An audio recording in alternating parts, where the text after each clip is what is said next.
இப்போ பாருங்கள் என் ஸ்டூடெண்ட்ஸ் இந்த திருக்குறளுக்கு எவ்வளோ அழகாக பொருள் புரிஞ்சுக்கிட்டு சொல்கிறாங்கன்னு.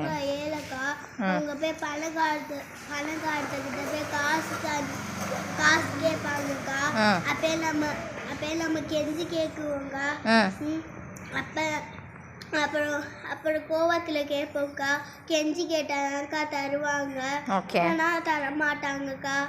இப்போ ஒருத்தவங்க மேம் வந்து பாடம் நடத்திக்கிட்டு இருந்தாங்களா, மேம் வந்து பாடம் நடத்திக்கிட்டு இருந்தாங்களா, ஒருத்தவங்க கவனிக்க மாட்டாங்க மேம். அப்பெல்லாம் அவங்களே அடி வாங்குவாங்க. அந்த மாதிரி இங்கே கவனிக்கணும். நல்லா சொன்னேன். Okay, very good. கை தட்டுங்க. பாருங்கக்கா, பணக்காரங்க வந்து ஏழை வந்து கெஞ்சி கேட்குறாங்கக்கா. அதே மாதிரி படிக்கிறவங்க கிட்ட படிக்காரவங்க வந்து கேட்குறாங்க கெஞ்சி. கரெக்டு தான். சரி, ஓகே, போதும். அடுத்த தடவை ஃபுல்லாக சொல்லு. ஒருத்தவங்க ஒரு ஏழை இருக்காங்கன்னா பணக்காரர்கிட்ட போய் எங்களுக்கு காசு வேணும், காசு தாங்க அப்படின்னு கெஞ்சி கேட்குறாங்கக்கா. ஓகே. அதே மாதிரி படிக்காதவங்க படித்தவங்கக்கிட்ட கெஞ்சி படிப்பெல்லாம் கற்றுனுக்கா. ஓகே. அதே மாதிரி கற்றுக்கிட்டா நம்மளும் வாழ்க்கையில் உயர்வோம்க்கா. படிக்காதவங்க வந்து கல்லாதவர்னு அர்த்தம், படித்தவங்க உயர்ந்தவங்கன்னு அர்த்தம். சூப்பர். கை தட்டுங்கடா. அக்கா, இப்போ வந்து நம்ம காசு இருக்கவங்க வந்து ஏழை வந்து காசு தாங்கன்னு கேட்குறாங்கக்கா. நம்ம எளிமையாக காசு தாங்கன்னு நம்ம கேட்கணுக்கா.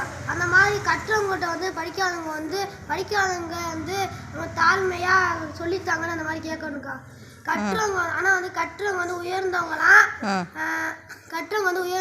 படிக்காதவங்க வந்து தாழ்ந்தவங்களாம். Super, very good. கை தட்டுங்க.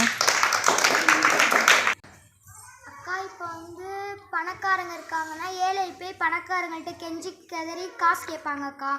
அதே மாட்டேங்குதாக்கா, இப்போ படித்தவங்கள்ட்ட போய் படிக்காதவங்க போயிட்டு கெஞ்சி கதறி கேட்கணுக்கா, கேட்டு தெரிஞ்சுக்கணுக்கா. எல்லாத்தையும் படித்தவங்க வந்து உயர்ந்தவங்க, படிக்காதவங்க வந்து தாழ்ந்தவங்கக்கா. Super, very good. எனக்கே ரொம்ப ஆச்சரியமாக இருக்கும், எப்படி இந்த சின்ன பசங்க இவ்வளோ ஒரு ஆழமான பொருளை எளிமையாக புரிஞ்சுக்கிட்டு அதை வந்து தெளிவாக எடுத்தும் சொல்ல தெரியுதே அப்படின்னு சொல்லிட்டு.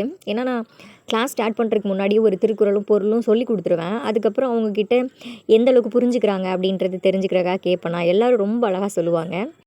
ஒரு சில ஸ்டூடெண்ட்ஸ் பொருளை வந்து கொஞ்சம் மாற்றி அப்படி இப்படி சொல்லுவாங்க. இருந்தாலும் அவங்க சின்ன குழந்தைங்களாக இருந்துக்கிட்டு இவ்வளோ தூரம் அதை வந்து தைரியமாக அந்த பொருளை எடுத்து சொல்கிறதே வந்து ரொம்ப பெருசு அப்படின்னு சொல்லிட்டு அவங்களை நல்லா பாராட்டி தினம் ஒரு குறளும் பொருளும் சொல்லி நாங்கள் வந்து இதை உங்ககிட்ட சேர்த்துட்ருக்கோம். இது பிடிச்சிருந்தா தொடர்ந்து எங்களை சப்போர்ட் பண்ணுங்கள். நன்றி.